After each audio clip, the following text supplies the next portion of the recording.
има всеки място и за своя ден.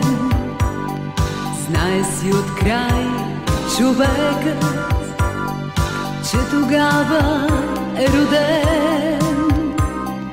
И на този ден ще мине да го поздрави света.